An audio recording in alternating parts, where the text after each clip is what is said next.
evening, everybody. This is Stuart Grossman, and we're ready to start our application bootcamp webinar. And Kathy is sitting right next to me here, Kathy Steblaj, who most of you know of quite well.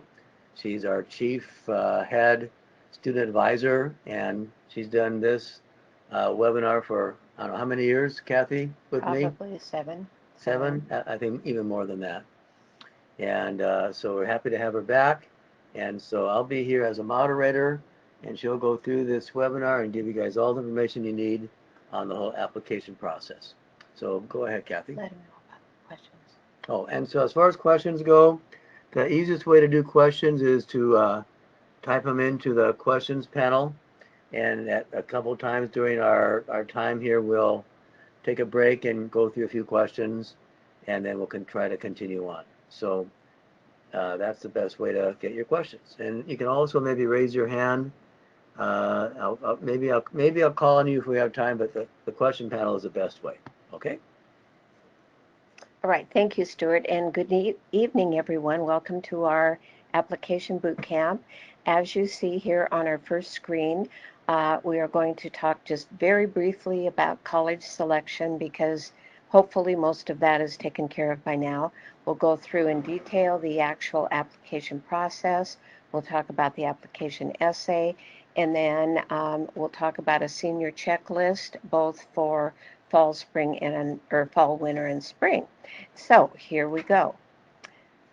So on college selection, we talked about having a list. I sometimes say 4 to 6 colleges, 4 to 8 colleges, depending on what your goals are.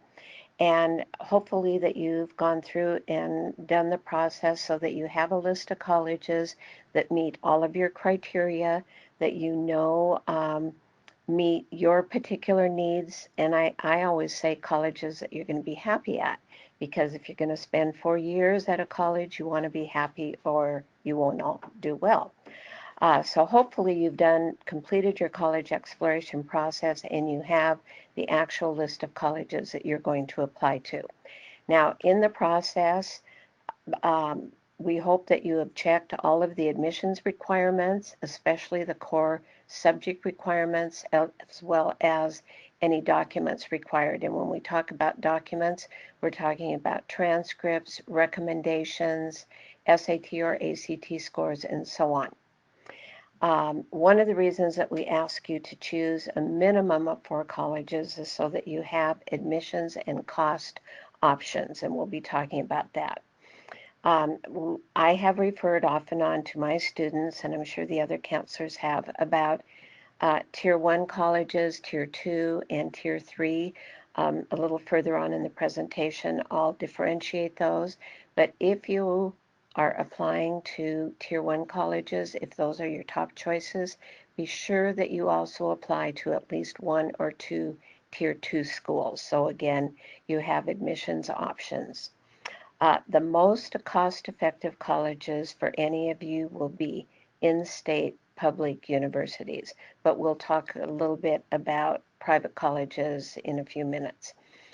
Tier 2 private colleges do give merit-based aid that can bring the cost sometimes down to that of a public university.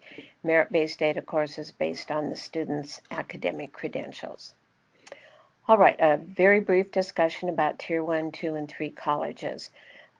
Obviously, Tier 1 are the most difficult, and whether they're Tier 1, Tier 2, or 3 depends on their competitiveness, how difficult they are to get into, and how difficult they are to stay there. And I'm not going to read all of this, but the criteria that the colleges use is the student's high school rank at the time of high school graduation and their test scores. The most difficult Tier 1 schools, you can see that the ACT or the SAT is 1310 or over, ACT 29 and over. These Tier 1 schools would be what we refer to as the Ivy League schools. In the West, your Stanfords, USCs, your Harvards, MITs, Rice, George Washington universities and so on.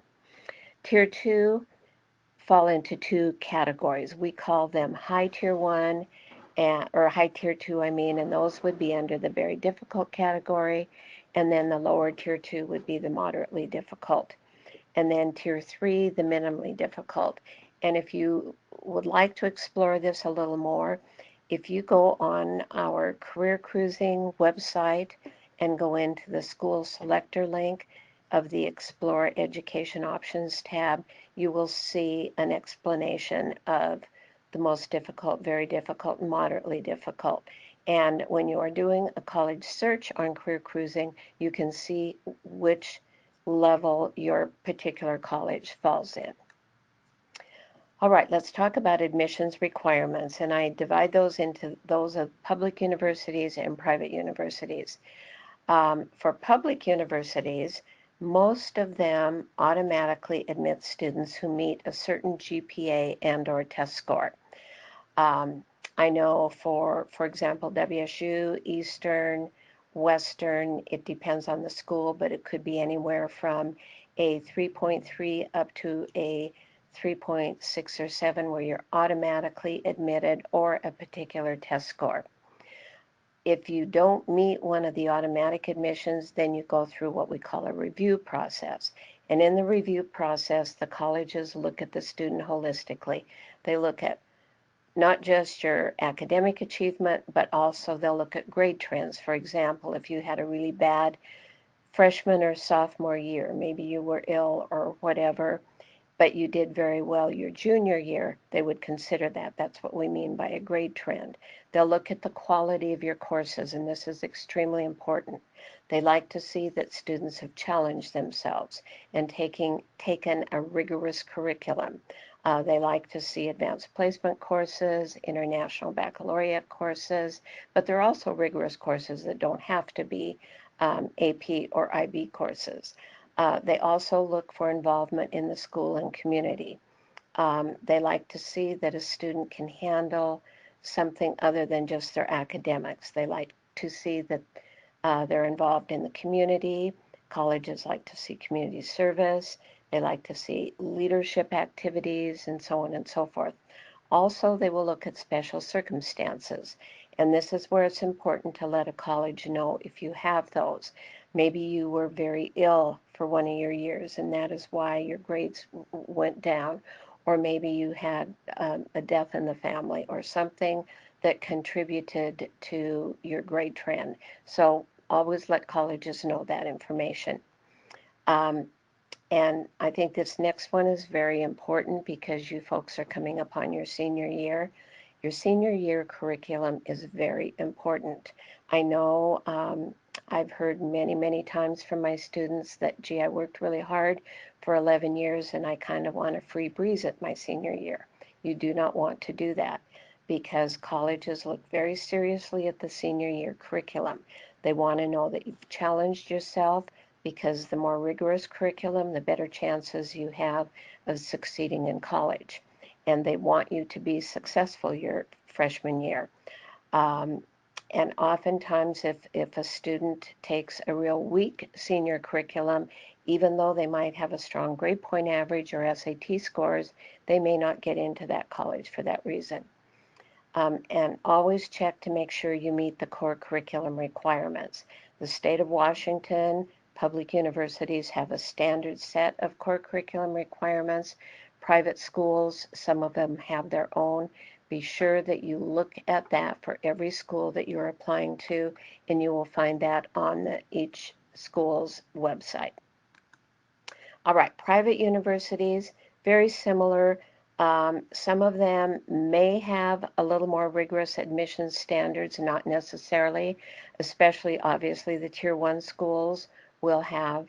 Um, and always look at the college website, or if you have any questions about their admissions standards, I always say call admissions. Get the information directly from the college, and they can also give you a pretty good guesstimate of your chances of getting into their school when you give them your particular academic information.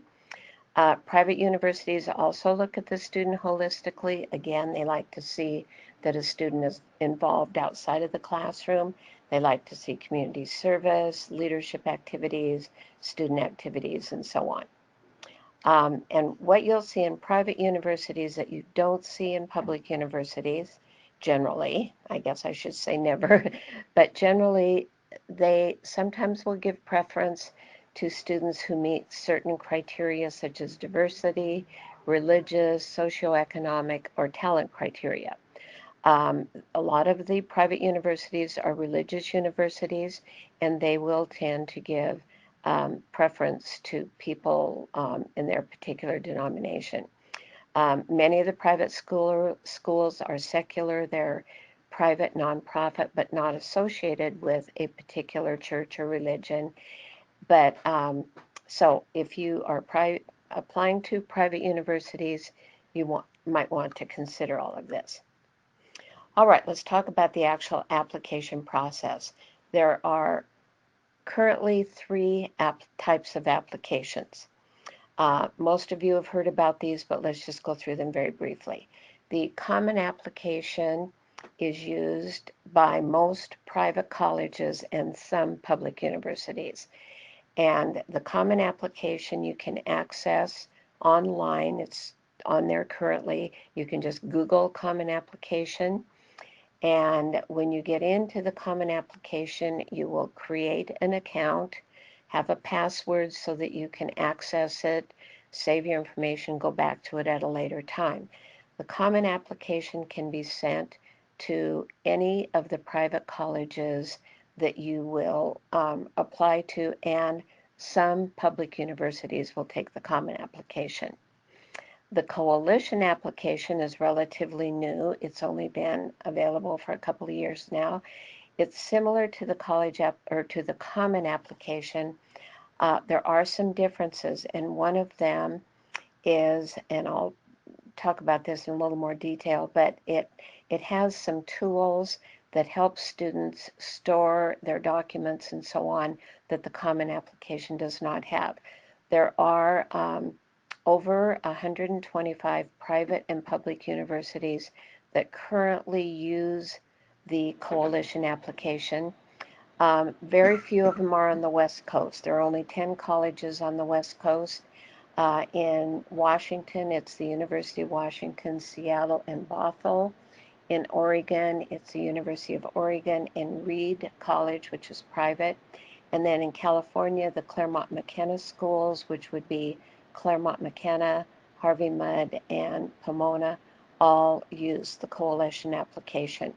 And then in Arizona, both University of Arizona and Arizona State will use the application.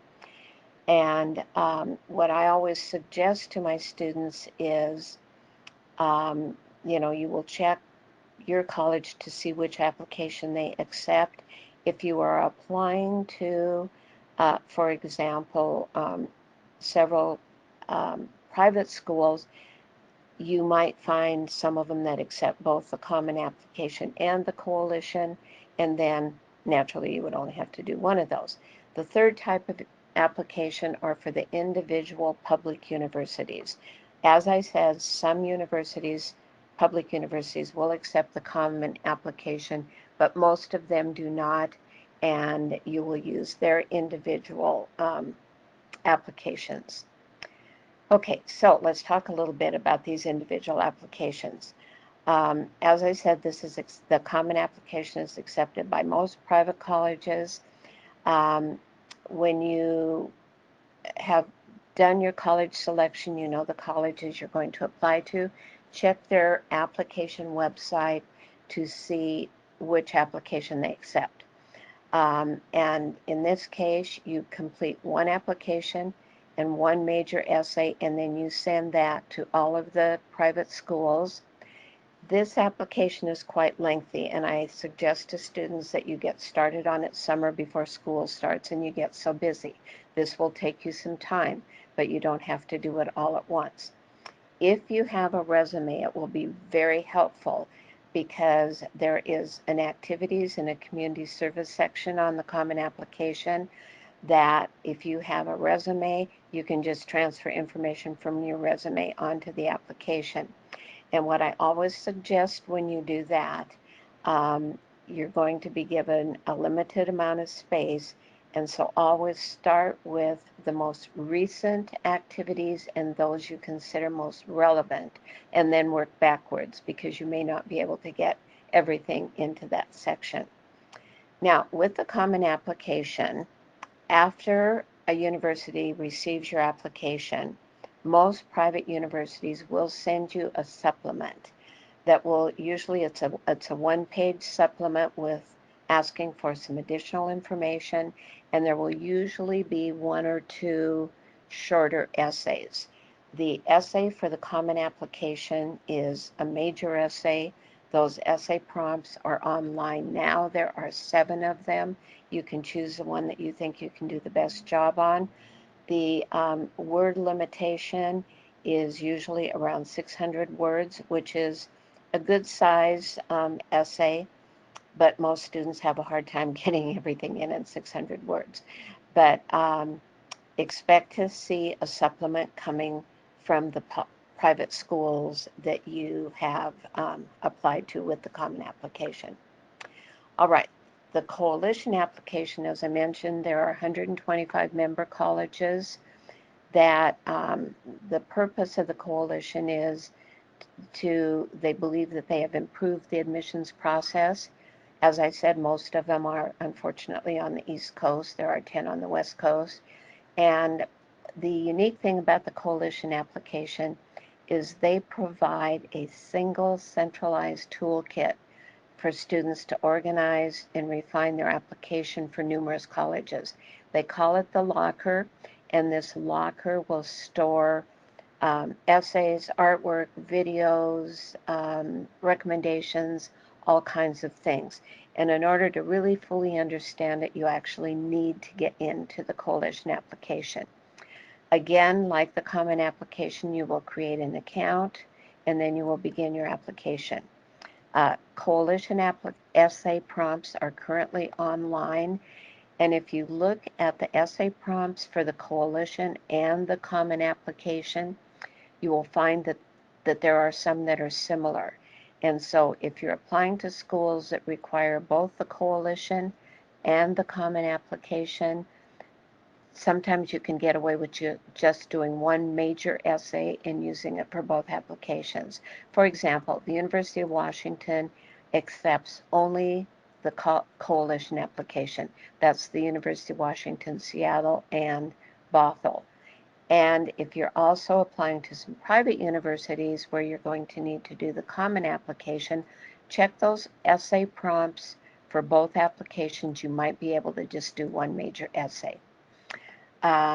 Anyway, down at the bottom of this slide, you'll see the website for the coalition application, coalitionforcollegeaccess.org, but you can also just Google coalition application and you will be able to, get the application, create your account, and get started on it.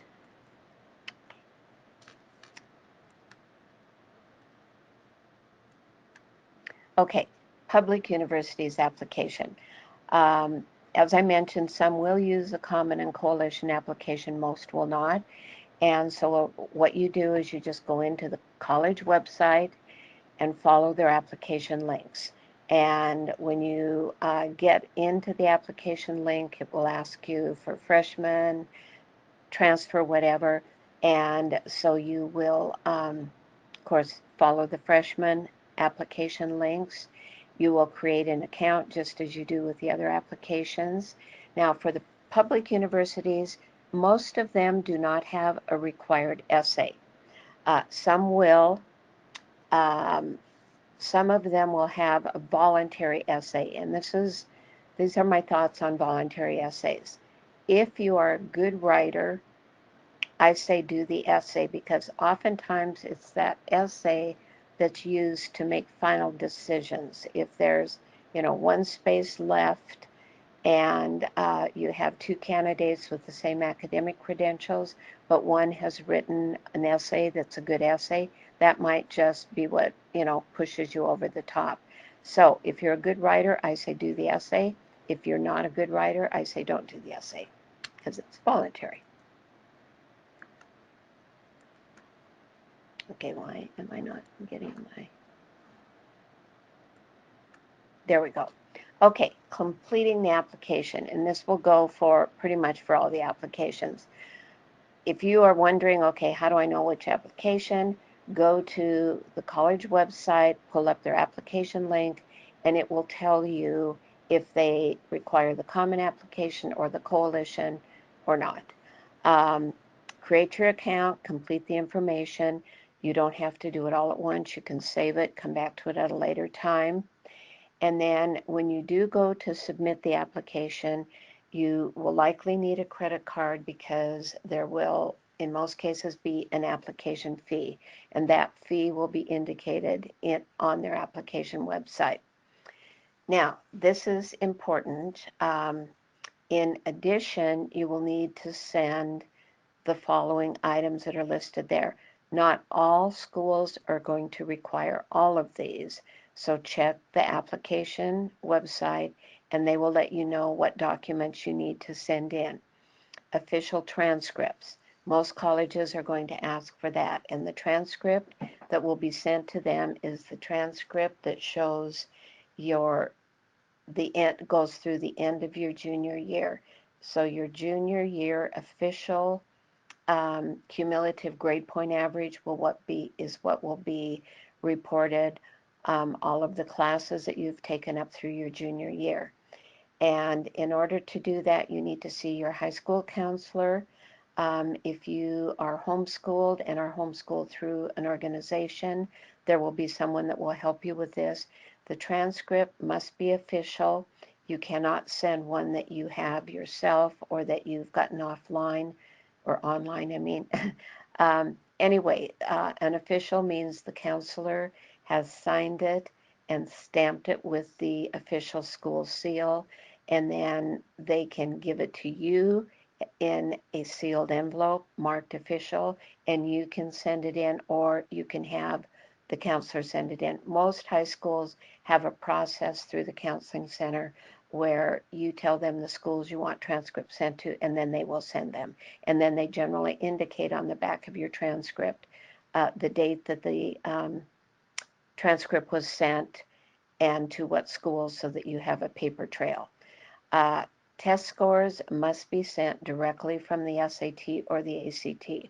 If when you did your registration form, you listed the schools you wanted test scores sent to, they will automatically be sent to those schools free of charge.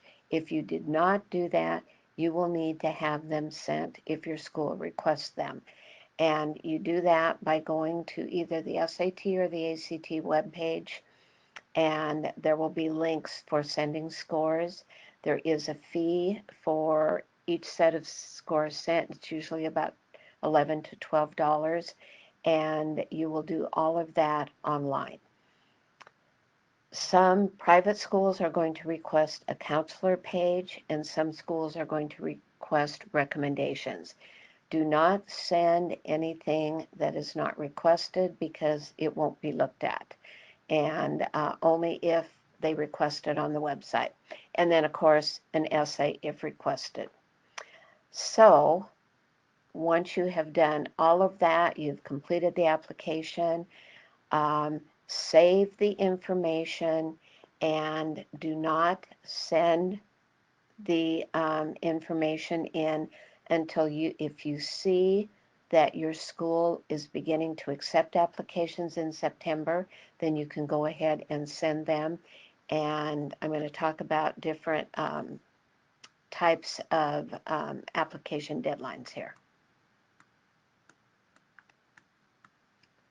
Why? Just can't get that to... Having a little technical difficulty here. There we go. Okay. I'll use that. 3 types of application deadlines. The first one is early decision. And when you do an early decision, they generally offer priority financial aid as well as other perks. It could be there's no required essay, or no application fee, possibly priority housing, and so on. And if you do early decision, this must be your first choice institution. And it's important to know that this is a binding decision. And therefore, if you choose early decision, you want to know that this is a school you want to go to, you know you will get in, and if you, can answer yes, this is where I want to go, and yes, I know I will get in, then go ahead and do that. We do not suggest the early decision for that very reason, because it's binding. And many schools have a November deadline, and then they will have another one in January. The application website will let you know that. The only way to get out of a binding decision is if they give you a financial aid package that you cannot, does not work for you. It's not sufficient. That is really the only way that you can gracefully get out of an early decision. Unfortunately, you aren't going to get that financial aid award letter until many of the college application deadlines have passed. So we just suggest that you don't do early decision. As I said, if you are offered early decision and you accept it, then you have to withdraw any other applications and offers that you may be considering. So this is a very serious one to think about if you do it. Okay, early action. This is the one that we would recommend. If you have preference institutions and they offer early action, we suggest that you do it. The earlier you get your applications in, the better. And the thing about early action is you are not obligated to accept this offer. So if you have applied to other colleges, you can still accept other offers without any restrictions. And early action usually also give you perks such as priority, financial aid, and so on.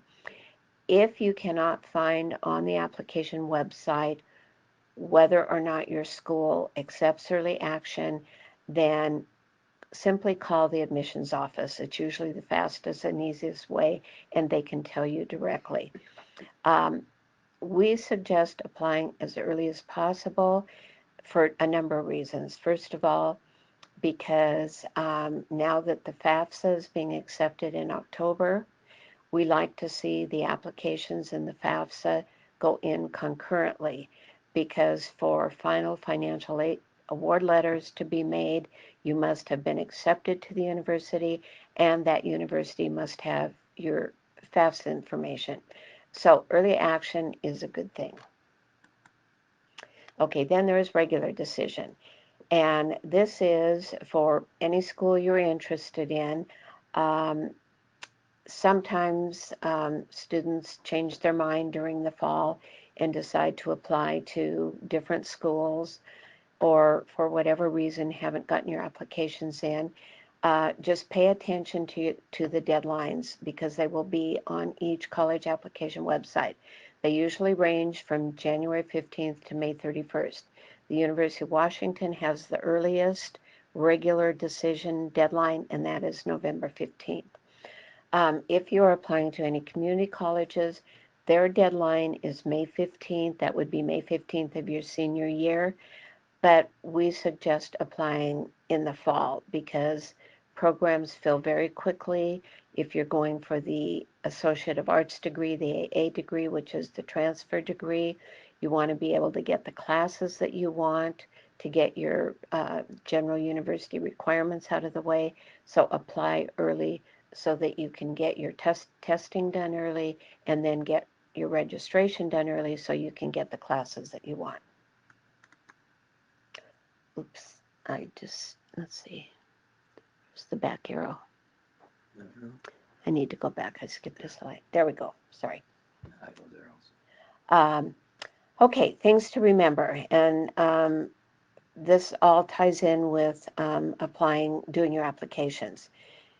when you need a recommendation, hopefully you got some recommendations at the end of your junior year when teachers knew you well. If you weren't able to do that, then go early in September. I wouldn't do it probably the first 2 weeks when teachers are so busy, but when you request a recommendation, give the teacher a copy of your resume so they know things about you that they may not know, and give them at least 2 weeks lead time. Teachers are very busy, and never ask if, on Wednesday, if you can have it on Friday. That's not a good thing to do. Anyway, when you're doing your applications, a lot of, especially the public universities, will ask if you want to be considered for scholarships, and they'll have a box to check. Always look for that, because don't ever assume that just by sending in your application they are going to consider you for scholarships, because that's not necessarily the case. Be keenly aware, obviously, of all deadlines.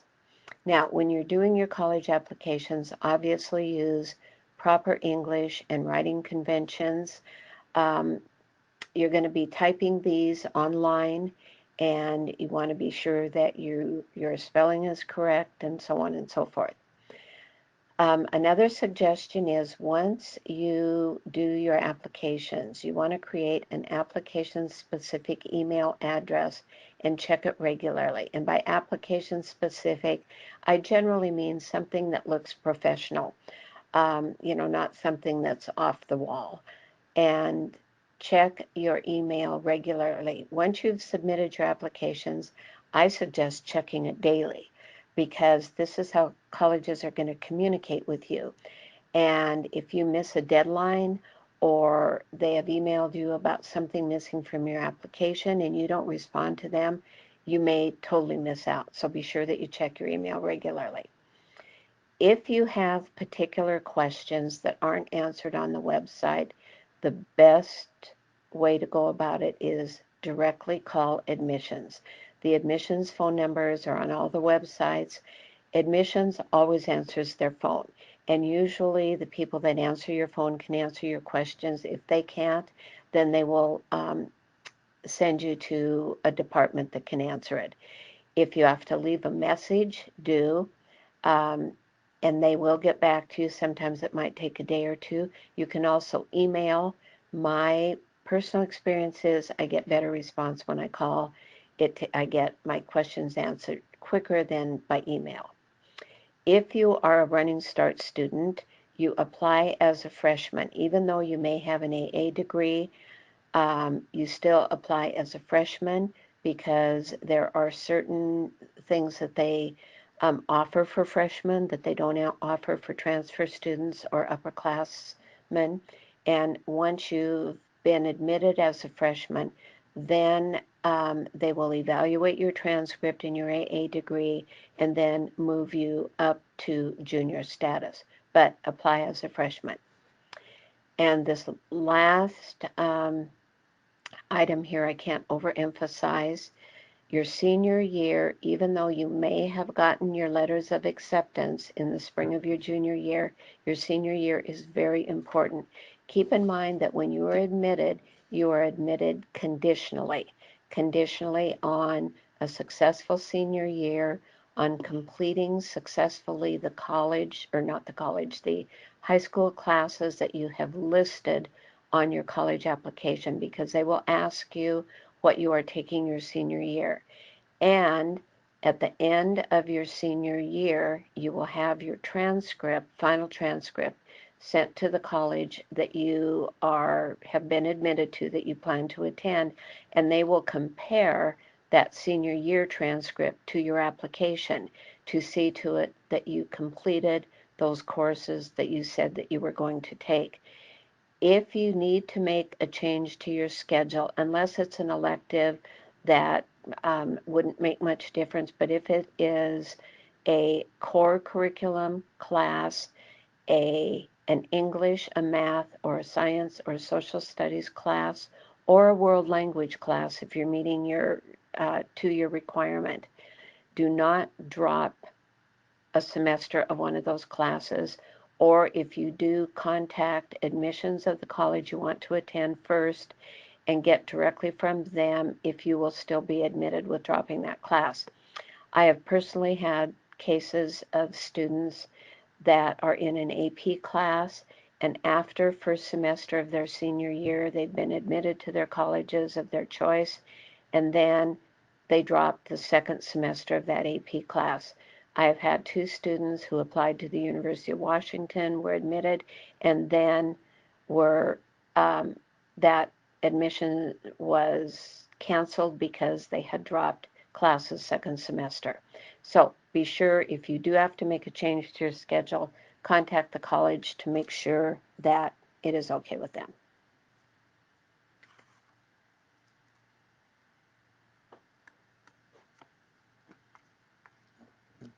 There. Okay. We talk to college admissions people frequently, and this is advice directly from admissions people both at the public and the private universities. And I've kind of insinuated this or made reference to this. You want to challenge yourself your senior year. Do not, if you can avoid it, take teacher assistants or non-scheduled periods unless you have good reason to. For example, if you have a couple of AP classes or a very rigorous schedule and you want to TA for a teacher that's in a field like, let's say you're interested in chemistry and want to major in chemistry and your chemistry teacher wants you to TA and help out in the labs, that would be okay. But you don't want to take TAs just to get out of taking regular classes. Admissions, as I mentioned earlier, like to see well-rounded students. They like to see students that are involved in extracurricular activities and community service. This next item I think is important. I hear a lot of times that students say, well, I'm not going to take any AP classes this year because I don't want them to hurt my GPA. Admissions would rather see a B in an AP or an IB class than an A in a regular class. So keep that in mind. If you work outside the school day, include that in your explanation of extracurricular activities.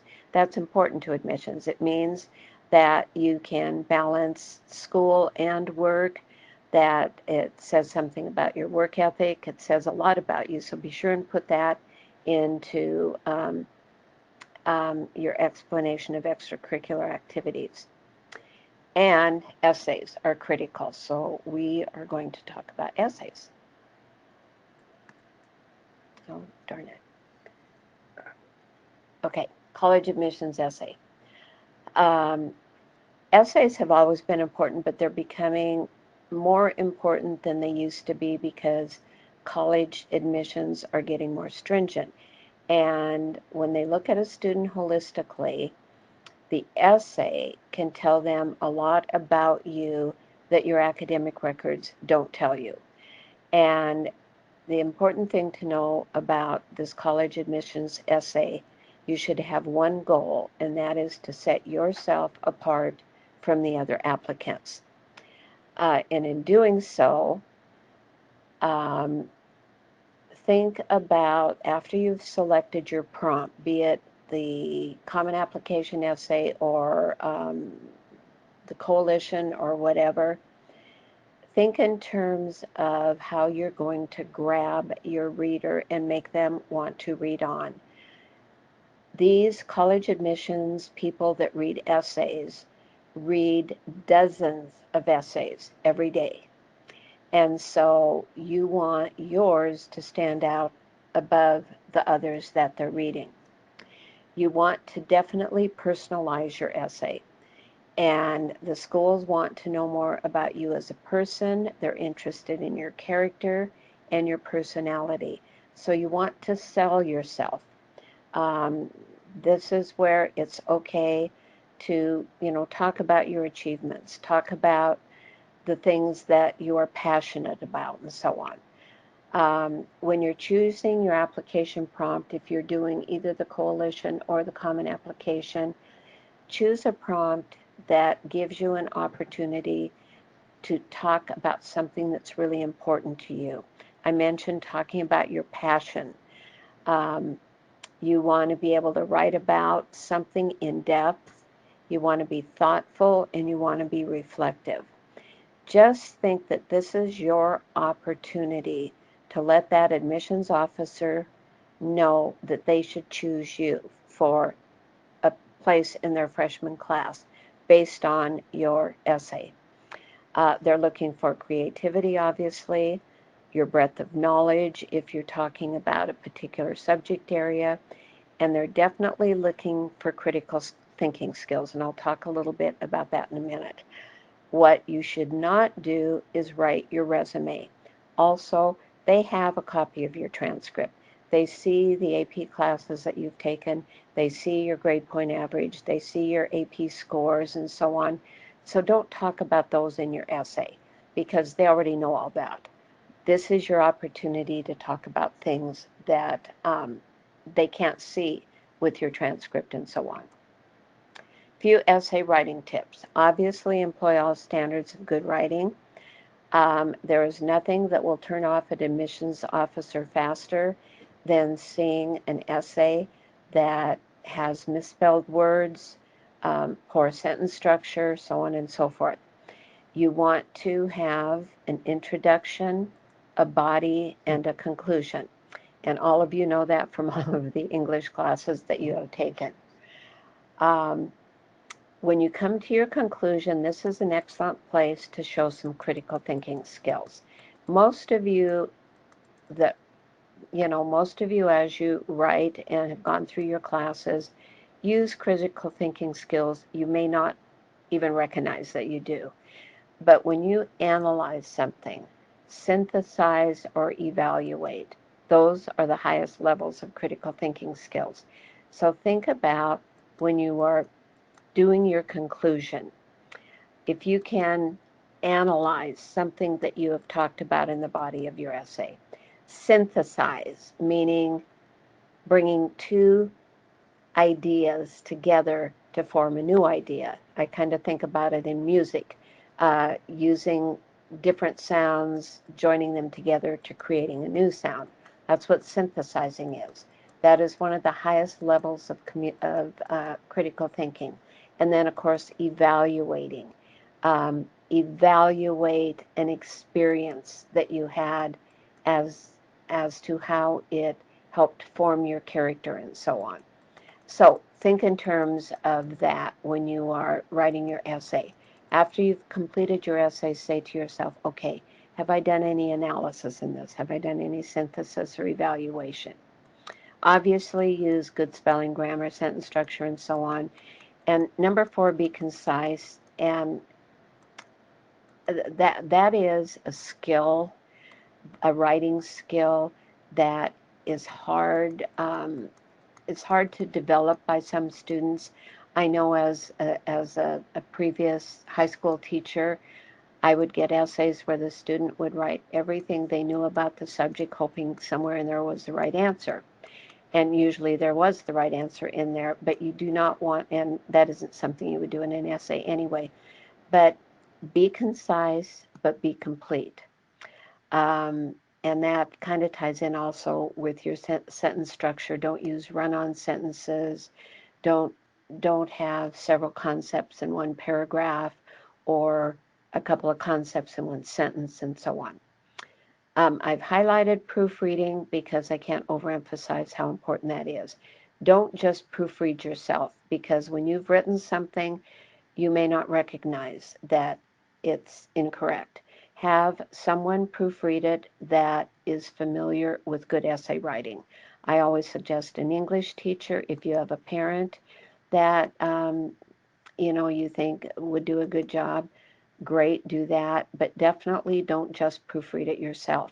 And then that last one, keep all essays on your computer so they can be reused. Um, for many of you, you will be applying to scholarships, and a lot of scholarships require essays. And likely you can use your college essays, you can tweak them a little bit, maybe reduce them, whatever, but you don't have to, start all over and recreate the wheel. So keep all of them on your computer so that you can reuse them. Hey, Kathy, do you want to take a few questions Sure. for Yeah, a this little is a break here? good breaking point, Okay. stopping point, and we'll take a few questions. So I'll read the question and you can answer. If an SAT score is strong but the ACT is not, will that hurt your chances of getting admitted? No. Colleges will accept the highest set of scores from either test. And even if you have, let's say you took the SAT 3 times and the ACT 3 times, wherever they see that highest set of scores, that is the one that they will take. And I know a lot of students say, well, I didn't put the name of the college down because in case my score isn't good enough. As long as you have submitted what you think is your best score, then that is the score that they're going to accept. So I have a question here. So can kids still take the SAT or ACT and send those in later after their applications are sent? Yes and no. That what I would suggest is if you are taking the SAT or the ACT in the fall, excuse me, just a minute. You can have it. Okay, thank you. Anyway, if you are taking the SAT in the fall, there is an October 5th test and there is a September ACT test. I would recommend you taking one of those two. You can still meet the application deadlines. That way you can still apply early, but you can take later tests. Um, you, what will happen is once your application is submitted, once it goes to the actual review stage, it goes through several stages. Some people look at the actual application, some read the essays, and so on and so forth. If you have a test score submitted before they have gone through the final review stages, they will take those. So yes, go ahead and submit them. You don't know where they are at in the process, but it might be, if you test later and it's a very good score, you might be in there in time. But I would suggest doing, if you're testing in the fall, do the ACT in September, the SAT in October. Okay. Another question is the review process applicable only if the student does not meet the SAT requirements? Generally, yes, if you're talking about public schools. Um, because if you meet, for example, WSU and Eastern, if you meet their either their grade point average or their test score, they're automatically going to admit you. And so they're not going to send you into a review process. Private schools pretty much do a review or they look at everything. They look at you holistically. Most private schools do not have a set GPA that they have established that you're admitted if you meet that GPA or test scores. They look at their GPA and the test scores, but they look at everything else as well. Okay, here's a general good question. If schools can't see your senior year load, how will they know if it's easy or rigorous?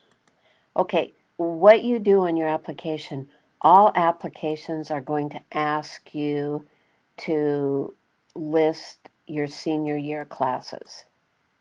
And they will be able to, these admissions people are experienced. They look at the high school that you're attending. They will be able to know if that curriculum is rigorous or not. If you're taking physics or you're taking calculus or you're taking pre-calculus or a creative writing class or an AP English class and so on. And so they will look at that. So that's important when you're filling out your application that you put in the classes that you're taking your senior year. So how about if you do early action? Can you still do the updated SAT score because they're looking at things earlier? Um, if you were to do the October 5th SAT, I've seen that those scores come back fairly quickly compared to the ones in the spring. It depends on when your school's early action deadline is. Usually they're not until November. And so you would still have an opportunity to take either the SAT or the ACT and still do early action. It would depend on when your college early action deadline is, but I've not seen any of them that are before November 15th, or I shouldn't say that, maybe November 1st. Sometimes they'll start taking applications in September, but their early application deadline is what you want to look for. Okay, how about getting a recommendation letter from a retired teacher that taught you, but they're retired now? Is that okay? I think that's fine. If yes, I would say that because it would have to be fairly recent. I would think that they retired, but no, being retired, as long as they can address your, academic skills and your character and the various things that teachers write about in recommendations, that would be fine. Okay, someone else wants to know if we can send a copy of the PowerPoint, even though it's being recorded, to people. Um, okay, I just talked to Chris when he Yep. came in. Within 2 weeks, there will be a link where you will be able to pull up this presentation. Okay, it's going to be on our website. Right, it'll be on the website. And just so you guys know, to be able to access that, you go onto our website, grossmancollegefunding.com, and then you go to the home page, and there's a link to all of our webinars that we've ever had, and that's password protected. So to go to that, you use the password Grossman, that's my name, of course, with a capital G, and then you can get access to this webinar or any others that we've had before. Okay, and should I submit a poor AP score? Anything below a 3? Well, it's really not a matter of you submitting them because the AP scores are posted on the back of, at least in the state of Washington, all public schools have state transcripts, and AP scores are posted on the back of them. It isn't going to hurt you to have low AP scores. It's just a matter of whether or not you're going to get college credit. And for some public universities will accept threes, some private ones will only accept fours and fives.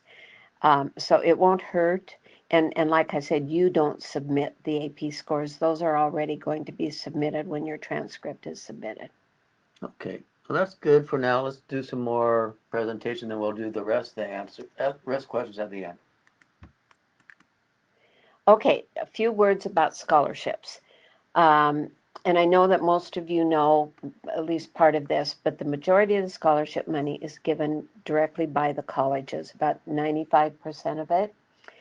And now the question is, do you need a scholarship application? Most private schools, your admissions application is generally your scholarship application, but not always. What you should do is, if you can't find this information on the scholarship website, and when you go into a college website, they all will have a scholarship link. Go to that link and you should be able to see whether or not you need a separate application. For example, the WUI scholarship, the Western Undergraduate Exchange. Some schools, you're automatically considered for WUI if you're from one of the 13 states. Some of them require a special application. So check your scholarship website of the colleges you're applying to for that information. And if there is, check the deadline, because oftentimes the scholarship deadlines are before the application deadlines. So that is where most of your scholarship money is going to come from.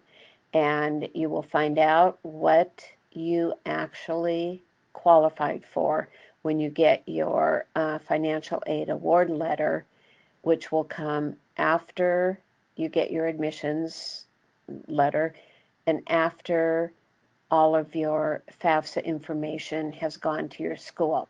And so most of those financial aid award letters are going to start arriving in March. And then after that. There are some private scholarships out there, and they're definitely, I think, worth searching for. Um, Having been at a public high school here in Spokane, we in the counseling center handled the private scholarships. I think that's probably the case in most high schools. And so if I were you, I would check with your high school counselor. When we talk about private scholarships, these are scholarships that are generally offered by community organizations such as Kiwanis and the Elks and Better Business Bureau are some that I know of that offer private scholarships. And a lot of private businesses will offer scholarships to students of their employees. So check with your parents and have them check with the businesses that they work for and so on. I know at my high school, we had a scholarship website that we referred to students to, where we would list the private scholarships, what you needed to qualify, how much they were, due dates, and so on. And then as soon as that date was passed, we would take it off the website. So check in your counseling center to see if they have information for you on there. There are a number of national scholarship searches that you can look at. If you just Google scholarship searches, you'll find all kinds of things out there. Probably the best national one is FastWeb because you can develop a profile and it will help you look. Because the national scholarship searches are daunting because they're so long and it takes so much time to go through them. If you live in Washington, we have a scholarship organization called the Washboard. Uh, it is a private scholarship search for Washington State students only. And what's nice about it is because it is just Washington State, it really narrows the competition. What you do is you register on www.thewashboard.org. Washboard comes from Washington State Board of Education. And you will create a profile. It'll take you about 15 minutes. And then the site will begin to search for scholarships for you that match your profile. And then they will send them to you through your account, which is basically by email. They'll give you the application links. And it's a great way to search for private scholarships because they do the searching for you. If you get any of them, you can use them outside of the state of Washington. And that's really, I think, the best advice on searching for private scholarships. What I always suggest to my students is get your applications done first. If there are applications for your college scholarships for the colleges that you're applying to, get those done. Get all of that done and submitted. Get your testing done. And then heave a big sigh of relief. And then you've got time to look for private scholarships. Most private scholarships are given to seniors to be used one time their freshman year. And the busiest private scholarship months during your senior year will be November, December, January, February, and March. And so just check with your counseling center and register on the washboard, and good luck. All right, next one. Okay, now I have 3 slides left, and what I'm going to do is give you a senior checklist for fall, for winter, and for spring. And I'm going to go through this fairly quickly. It's pretty self-explanatory. Most of you know what you need to do. But if you haven't by fall taken the SAT or the ACT, we talked about that. Be sure you get that taken care of. This is an excellent time to do college visitations. You can submit your applications without having visited the college. You know, for whatever reasons that you are interested in that school, you would like to go there, and then do your visitations in the winter or during spring break before you have to make your final commitments, because it's those campus visits that oftentimes make you or help you make that final decision. Can I say one thing about the Yes. SAT and ACT? Just a reminder, we have a really good SAT prep or ACT prep on our career cruising website. It's called Method Test Prep. And Kathy, you want to say some things about that? Yes, I will. And I think most of you are aware of that, at least hopefully you are. It's one of the best test prep programs out there. And the way you access it, I know for the students that I've worked with, I will send them an attachment. But when you get on your home page of Career Cruising, the toolbar on the left-hand side, that major toolbar, the last item on it down at the bottom is the method test prep. And it will say SAT or ACT. You just click on the one that you want, and then you'll get the program. It's generally an 18-week program, although each week is only about an hour and a half to 2.5 hours. Some of my students do the entire thing during spring break or whenever. It's excellent. If you do that test prep, you don't need to do anything else. You don't need to buy a book or take a class or anything like that. So if you haven't taken the SAT or ACT or are retaking and haven't done that test prep, if you have done it, a good way to review is go directly to the practice tests at the end, take the practice test, they give you immediate feedback, see which ones you missed, and especially if you've missed clusters of such, say, math or whatever, then go back to those weeks or modules and do that rather than, trying to do the entire thing. Okay, college visitations, we talked about that. Contact colleges for specific questions regarding admissions, we've talked about that. Call or email them. In the fall, if you haven't already requested recommendations, do that. You want to submit the FAFSA in October. Yeah, so it's not that critical at all to try to do something like October 1st or even the first week of October, because to tell you the truth, colleges aren't really looking at them that quickly. They're not going to look at your FAFSA unless you have your application in. So if your application's not in yet, they're not even going to look for your FAFSA. So our goal here is to get the FAFSAs done in October, usually by the end of the third week of October. And so when we have our FAFSA webinar next week, we'll go into all the details of all the information we need, how to properly fill out our Client Care Center web page. So we'll have all the information we need to do a good job on FAFSAs and on the CSS profile, which is a form that is in addition to the FAFSA for some of the more affluent or top private schools. But none of the state schools will need the CSS profile. But and almost all the private schools in the Northwest just like the FAFSA. So we'll go over all that next week, same time, 7 o'clock.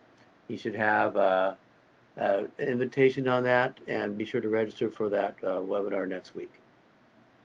Okay, and also obviously in the fall, complete and submit your college applications depending on if you're doing early action.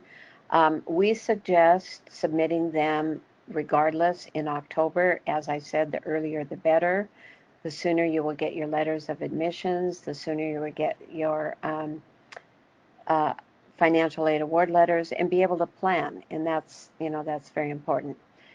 You'll want to be sure and have your official transcripts sent to the colleges that request them, which will be most of them.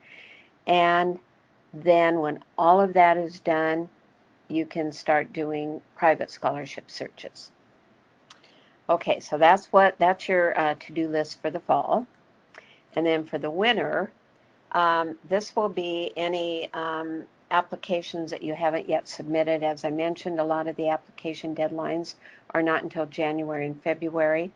If you're doing regular admissions and you have applications still not in, this is when you would do them.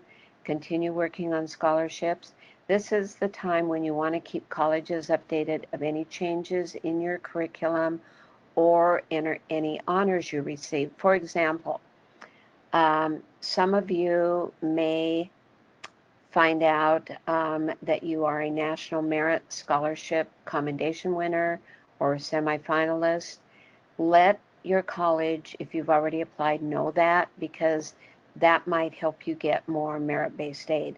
But any kind of changes in your curriculum or honors received and so on. Awards, there's a lot of awards out there that I know a lot of you guys are getting. So those are the types of things that can, are more, they came through after your application got sent in. Be sure to let the colleges know about all these cool awards that you guys are getting. Because those are the things that go into consideration when they are doling out merit-based aid. You want to watch for your FAFSA student aid report, and you will be going over in the workshop next week. Yep. This is where you will review what you initially sent in, make any necessary changes, and then you will submit it. And also, so we will take care of any changes that need to be made, and we'll go over all that in detail next week. Okay. And then spring. Okay, this is when your work is all done, pretty much. You're just waiting for your acceptance letters. This is where you will receive some of them earlier than this, and your financial aid awards, usually in March. And then if you feel that you were not given the financial aid that you think you could get. Mm-hmm. So we help people out. We do a financial aid review, and we do an analysis to see if the financial aid offers are as good as we expect them, and so we'll help you with appeals if that makes a lot of sense. And just so you know, this part that we're going to do in the spring, we will have another webinar coming up, usually in mid-January, to go over all the steps that we go through in the springtime when we do look at financial aid offers and appeals, and kind of expand the slide in a whole webinar. All right, and this is also when you want to notify your school of choice that you are accepting their offer, and they will let you know a deadline when they give you your financial aid award letter and so on, and they will let you know what kind of a deposit you need to send. Usually it's a deposit or a housing deposit, and they will give you a date that needs to be sent in, so pay close attention to that. And this next item I think is really important. If you have been accepted to several colleges, or even one more than the one that you're going to attend, be sure and notify the colleges that have accepted you but that you're not going to attend. Let them know that you will not be attending. And this is then to open up spaces for other students that might be on waiting lists.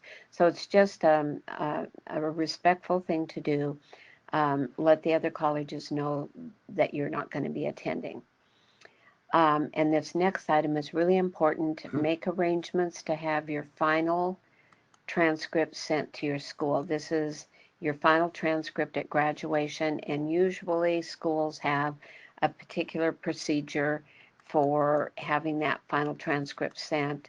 It's usually done by the counseling center, but just be sure that you are on top of that. Okay. And then congratulate yourself, pat yourself on the back, and good luck to all of you. So before we're done, there's a few more questions. Let's try to get through some of the good ones here. Here's a good one, I think. So if you got AP tests that you're taking and the college credit is not a concern, is it worth taking the AP exam a second time to get a higher score? Does that make any difference for applications? I would not do that. First of all, they're only given in May. Right. Of, if you, for example, if you're taking, you took AP US history this year, you took the May exam, you wouldn't have an opportunity to take another one until May of next year, and then it would be too late because you're already admitted and so on. So no. Okay, here's the one. Scholarships, are there any of them that are not based on academics? You know, there are. And what I suggest to students, there can be talent scholarships. What I suggest to students is when you are on your application website and you look at scholarships that are offered by the colleges that you are applying to, there Well, there's music scholarships there for are sure. music scholarships. There are, obviously, there's athletic scholarships. There's music scholarships. There are scholarships for diversity. And usually those are all listed on the scholarship website of the college that you're going to apply to. Just go through those and see if there's anything that you qualify for. Now, same thing with private scholarships.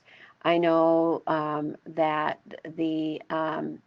there are scholarships for students of parents that have served in the military and so on.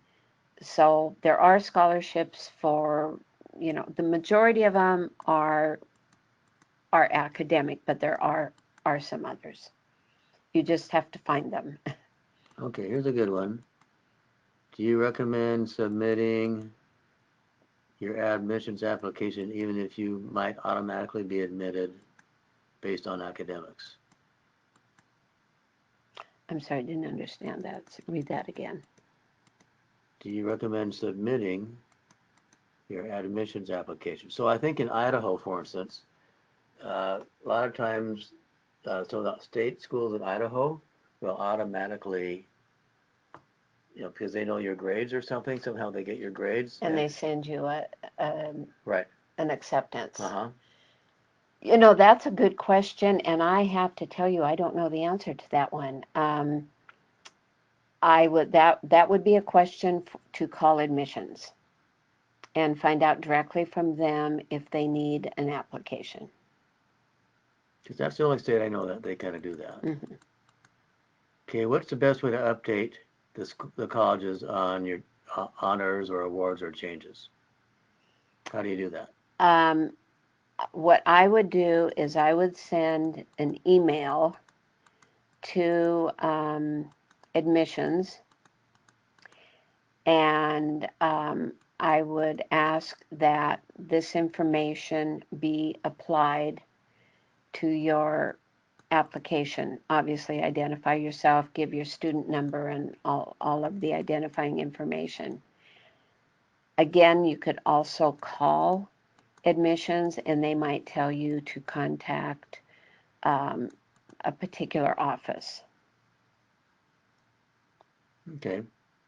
Then what is the average increase that we've seen by people doing the test method prep? Okay, I cannot give you an average because I have never seen one. I do know that most of the students that I have worked with have increased their scores quite a bit. Some of them quite significantly. Some of them 100 points. Some of them maybe 20 points. Um, and the thing about doing the method test prep is I've talked to students that say they've done it, but they haven't really.